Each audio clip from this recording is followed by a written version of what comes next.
Right, we are all set. Now let's learn how we're going to turn our customer class into an entity that we can basically map to our database and let JPA do its magic to create the table for us. And then later we'll change our implementation to read from our database using this interface.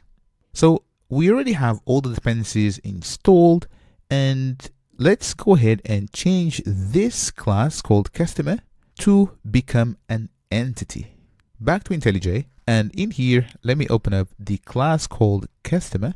And if I scroll up, so here we have public class and then customer, and we need to change a few things. So one, we have to use this annotation. So really important that we say. And by the way, don't you worry about 15 usages, 7 usages. This is basically Git. And in fact, let me just hide all of these. There we go. So there's no confusion around. Now here we can say add and then entity. And this should come from Jakarta.persistence. Before it used to be javax.persistence, but now everything has moved into this package.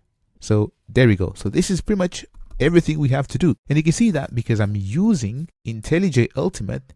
Have a look, I've got this diagram in here. And also there's an error. Not an error, but there's a red line.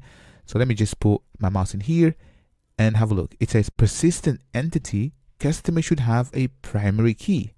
Awesome, let's do that. So here, let's say at and then ID, at and then ID, and again from Jakarta.persistence.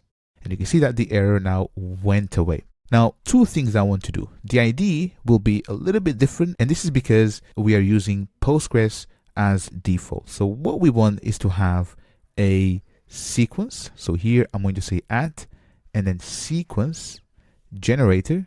Again, everything from Jakarta.persistence. There we go. And within it, let's have a name. And the name of this sequence will be customer underscore ID underscore sequence. And I will show you this in a second. There we go. And comma, we also need the sequence name. And this will be customer underscore ID, and put this full screen and then underscore and then sequence. So we will basically create this in a second. If I can type today, there we go. So we have the sequence generator that allows us to basically have numbers from 1 to I think 2 million if I'm not mistaken. And basically a sequence is just a auto increment number. So now we need to say at and then generated and then value. And the generated value will come from. Okay, so we need to have the strategy and then here, so generation and then type.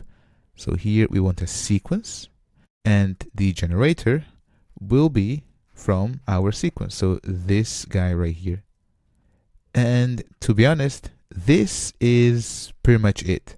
Now we can add other annotations, but for now, this is the bare minimum that you need in order to map this class right here into a table in your database. Next, let's go ahead and restart the application and see what happens.